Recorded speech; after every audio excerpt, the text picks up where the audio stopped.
Everybody loves a 6.0 PowerStroke until it's time to visit your mechanic. Well, if you couldn't guess it by what you just seen, we are doing an oil cooler here on this 6-liter PowerStroke. This thing come in and the difference between the oil temperature and coolant temperature was getting upwards of 50 degrees, which is no bueno on a 6.0 or 6.4 PowerStroke. You know anything about these? We generally don't want the coolant and oil temp to vary more than about 10 to 15 degrees from each other. That is because the oil temperature is regulated off of the coolant temperature. You see this big old hole down here in the valley of the engine. That is where the oil cooler is located. Down below that oil cooler, as you can just see, we had a screen. That screen is there. You're going to want to check that very well to make sure you're not seeing any kind of debris or metal that could be pushing up from the engine. And if you're ever doing this job, I cannot stress this enough, cleanliness is very, very important down here in the valley of this engine. Do not want any dirt or debris down in this oil cooler sump. Make sure to blow the oil out of them holes. The oil cooler plugging up is probably one of the most common issues you're going to see out of the 6.0 and 6.4 PowerStroke. Most of what you see here is the housing around the oil cooler. You do not need to skimp when you're purchasing an oil cooler. I'm telling you, this oil cooler, you'll see it come out here in just a minute, probably wasn't but a year or two old. I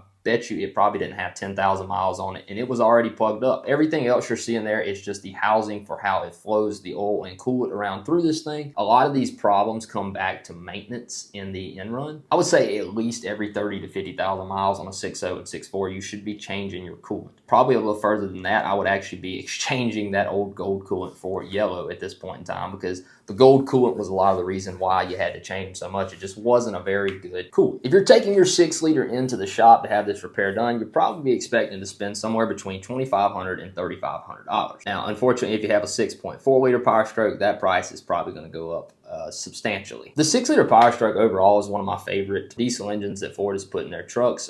They're very, very unique, and honestly, if you work a lot of these bugs out of them, they can be a very reliable engine. I've seen a lot of these trucks with upwards of 300,000-400,000 miles on them, but these guys maintain their stuff. They don't go 10,000-15,000 miles on an oil change on one of these. This intake is a little difficult. You can see this is the early style intake that had the branch over on the back. Most of the 6-liter intakes did not have that. It makes it even a little bit more difficult.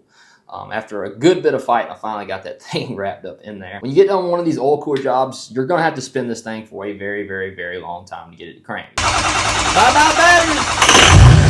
Let it run! I got a little smoke